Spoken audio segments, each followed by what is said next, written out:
Yadında mı bizim ilk görüşümüz?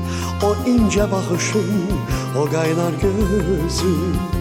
Nece heder oldu öten ömrümüz, o illerden kalıp sevilen sözün.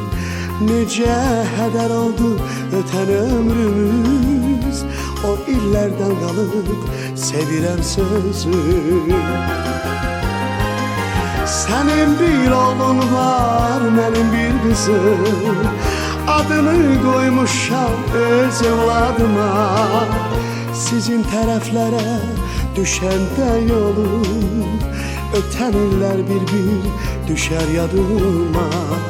Sizin tərəflərə düşəndə yolum, ötən illər bir-bir düşər yadıma.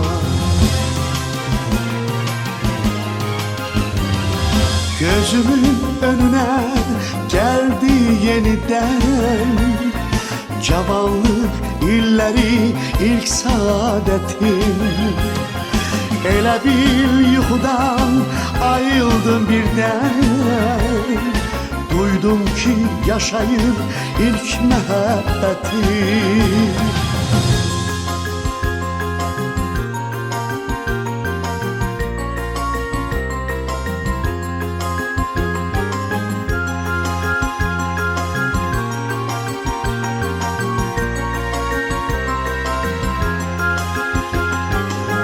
Bugün zəng elədim, yandım səsindən.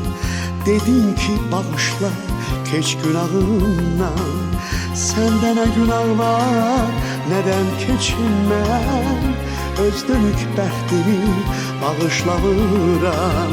Səndə nə günah var, nədən keçinməm? Öz dönük bəxtimi bağışlamıram. Bağışla söyleyen dilimle bugün, bir zaman kalbine değmiştim diye. Seni həmişəlik sevdiğim üçün od vurdum ilk defa gördüğüm güne. Seni həmişəlik sevdiğim üçün od vurdum ilk defa gördüğüm güne. Gözümün önünden getmir heç yana, cavanlık illeri, ilk saadetim. Kızımı çağırdım, kaçtı yanıma. Yine de ben senin adını andım.